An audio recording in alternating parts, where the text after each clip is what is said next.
The rain poured down on the marble steps of the Grand Hotel, turning the city lights into rivers of gold and red. It was one of those nights where everything felt heavy.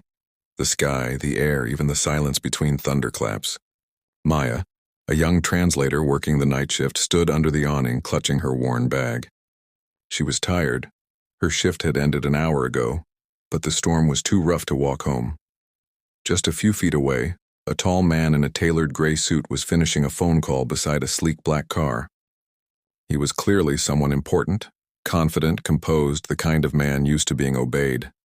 That was Ethan Cole, a well-known millionaire investor rumored to own half the city's skyline. Maya didn't know him personally, but she'd seen him before in magazines, on screens, walking through the lobby surrounded by security. His two bodyguards were speaking quietly near the car, their words drowned out by rain, until one of them switched languages, Chinese. Maya froze. Her mother was Chinese. She'd grown up bilingual, and the words hit her like a spark in the dark. Make sure he's in the back seat. Once the door closes, it'll look like an accident. We'll drive to the bridge. Her heart stopped. She blinked hard, trying to make sure she'd heard correctly. They spoke fast, assuming no one around them would understand. She looked around. No one else noticed. The hotel staff had gone inside, the valet had disappeared. It was just her, the storm, and a man seconds away from walking into a death trap. Maya's hands trembled. She could pretend she hadn't heard. Walk away, go home, forget it. But something deep in her gut screamed no. Mr. Cole, she shouted, stepping forward through the rain. Ethan turned, surprised. He didn't recognize her. Just saw a drenched young woman running toward him with panic in her eyes. Wait, don't get in that car. The bodyguard stiffened immediately. One reached for her shoulder. Ma'am, please step back, and she twisted free. You can't go with them. Ethan frowned. What are you talking about? She took a shaky breath, forcing the words out. I heard them. Your guards. They're speaking Chinese.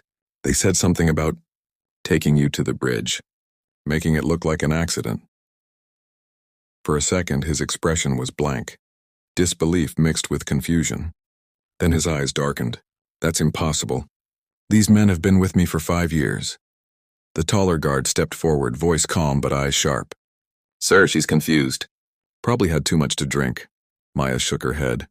No, they said it clearly. I understand Chinese.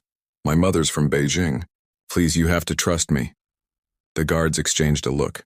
Too calm, too rehearsed. Ethan caught it and his stomach dropped. Something in the air shifted. He slowly stepped back from the car. Open the trunk, he ordered. The shorter guard hesitated. Sir? I said open it. For a moment, nobody moved. Then reluctantly, the guard pressed a button. The trunk popped open. Inside, beneath a folded jacket, was a small black duffel bag. Ethan reached in, unzipped it, and froze. Bundles of cash, a burner phone, and a gun. The rain seemed to fall harder.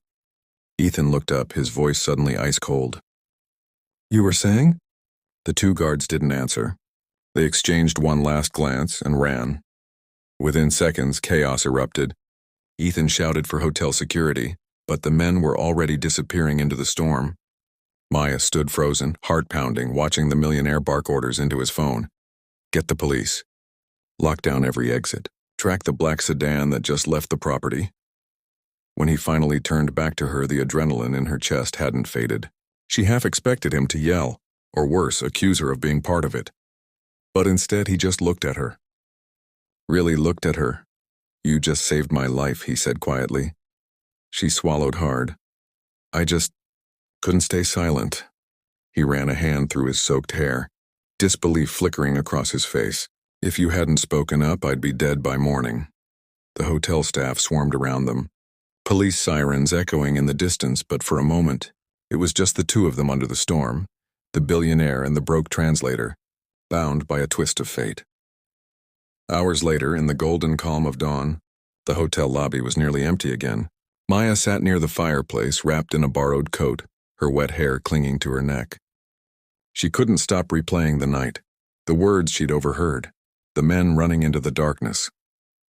Ethan approached quietly, holding 2 cups of coffee. He handed her one. You're shaking, he said softly. Drink. She gave a small, awkward smile. Guess the reality's catching up. I've never had a gun pointed anywhere near me before. He chuckled quietly. You handled it better than most of my security. They sat in silence for a while. Finally, she asked, "Why would your own guards turn on you?" His jaw tightened. Money, power. I built a company that makes people rich and enemies richer. They probably got paid by someone who wants me out of the way. Maya looked down at her cup. You should be more careful who you trust. He gave a bitter laugh. Lesson learned. Then, after a pause, his voice softened. You said your mother's from Beijing? She nodded. Yeah, she taught me Chinese growing up. It's helped with translation jobs. Not that they pay much. He looked thoughtful, then smiled faintly.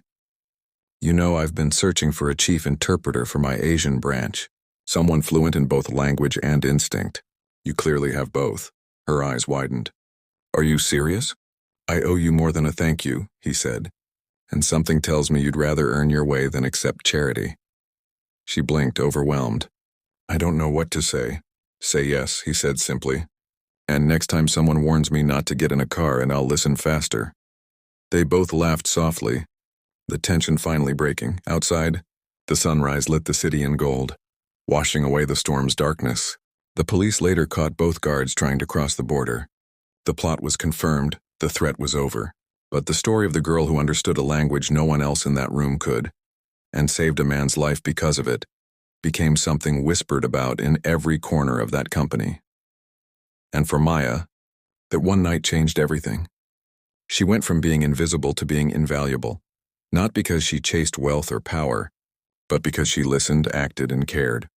Sometimes, the quietest voice in the room is the one that changes fate, and that night under the storm hers did.